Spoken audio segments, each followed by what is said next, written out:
Hai semuanya, saya Budi dan selamat datang di video saya kali ini. Dan di video kali ini saya mau membahas mengenai Gukminyeongeum atau dana pensiun buat tenaga kerja Indonesia yang bekerja di Korea. Yuk simak terus pembahasan dari saya mengenai dana pensiun ini. Salah satu hal yang diidam-idamkan kebanyakan orang, kenapa mereka sangat ingin menjadi PNS adalah dana pensiunnya, karena sebagai bekal di hari tua nanti. Tetapi di negara maju seperti Korea, dana pensiun bukan diperuntukkan buat mereka bagi para pengabdi negara. Bagi orang seperti kita yang hanya mengadu nasib jadi kulit di pabrik pun bisa menikmati jaminan hidup di usia senja atau saat habis kontrak nanti. Ya, Gukminyeongeum, itulah sebutan buat dana pensiun di Korea. Dana yang diambil dari potongan gaji setiap bulannya ditambah setoran perusahaan yang besarnya sama dengan nominal yang dipotong dari gaji karyawan. Beberapa minggu yang lalu saya dikirimi surat dari NPS, Gukminyeongeum Gongdan. Jadi surat ini berisi jumlah total dana pensiun selama kita bekerja di Korea. Seluruh tenaga kerja Indonesia yang bekerja di Korea dengan visa S9 berhak mendapatkan dana pensiun ketika kontrak berakhir dan pulang ke Indonesia.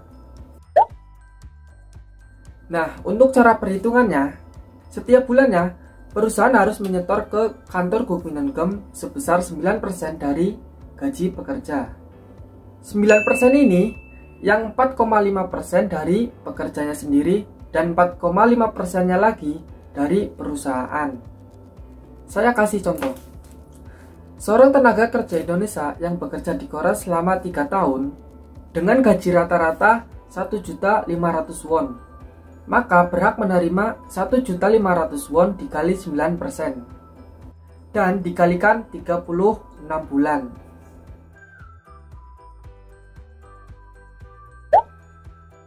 Untuk mengecek jumlah dana pensiun tersebut ada dua cara. Yang pertama, kalian bisa pergi langsung ke kantor Gukminyeongeum terdekat. Yang kedua, kalian bisa kunjungi websitenya NPS Gukminyeongeum Gongdan ini.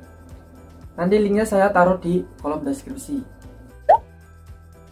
Untuk cara pengambilannya itu tidak sulit kok. Sebelum kalian pulang ke Indonesia, kalian pergi ke kantor NPS terdekat dengan membawa dokumen seperti ID card, paspor, tiket pesawat, buku tabungan, dan surat berhenti kerja. Di kantor NPS, kalian diminta untuk mengisi formulir. Di situ, kalian bisa memilih apakah ingin menerima dana Gukminah secara tunai saat di bandara atau secara transfer ke rekening saat pulang ke Indonesia nanti. Untuk pembayaran lewat rekening, dana Gukminah akan dikirim setelah 1 bulan dari hari kepulangan. Sedangkan untuk pembayaran tunai di bandara, kalian harus pergi ke loket bank yang ditunjuk oleh petugas dan harus mendaftar terlebih dahulu. Nah, kalau di bandara itu kalian menerima uangnya dalam bentuk dolar. Jadi bawa dolar tuh banyak ke Indonesia. Tips dan saran. Perhatikan jumlah potongan gaji kalian. Apabila ada masalah, lapor ke kantor Nodongbu terdekat. Pastikan kalian mendapatkan jumlah dana pensiun sesuai dengan akumulasi sesuai masa kerja kalian. Contohnya seperti di surat ini. Jadi di dalam surat ini ada jumlah dana pensiun saya selama bekerja di Korea. Nah, kalau bagian depan ini menggunakan bahasa Korea dan di bagian belakang ini menggunakan bahasa Indonesia. Nah, surat ini biasanya dikirim menjelang akhir tahun, seperti yang saya terima sekarang. Total pembayaran saya selama 17 bulan itu sekitar 4.300.000 sekian. Nah, jadi di surat ini ada jumlah dana pensiun selama kita bekerja di Korea. Usahakan kalian selalu mengecek jumlah dana NPS kalian di website ini. Oke? Simpanlah slip gaji kalian sejak awal kalian bekerja di Korea. Nah, ini sangat penting. Jadi, dana pensiun ini adalah salah satu keuntungan tenaga kerja Indonesia yang bekerja di Korea. Meskipun kalian bekerja selama 3 tahun di Korea dan gak dapat hasilnya, kalian masih mendapatkan uang dari dana pensiun tersebut. Contohnya seperti di surat ini.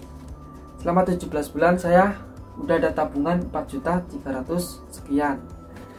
Jadi ini bisa diambil saat pulang di Indonesia nanti. Tapi jangan sampai lah ya, kita kerja di Korea selama bertahun-tahun tapi nggak ada hasilnya.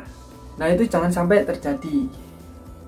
Sampai di sini saja video pembahasan mengenai Gukminunkeum atau dana pensiun buat tenaga kerja Indonesia. Kalau ada pertanyaan, kalian bisa tulis di kolom komentar atau DM Instagram saya. Terima kasih buat kalian yang sudah nonton video ini. Jangan lupa like dan share ke teman kalian yang butuh informasi mengenai dana pensiun ini. Sampai jumpa di video selanjutnya. Bye-bye.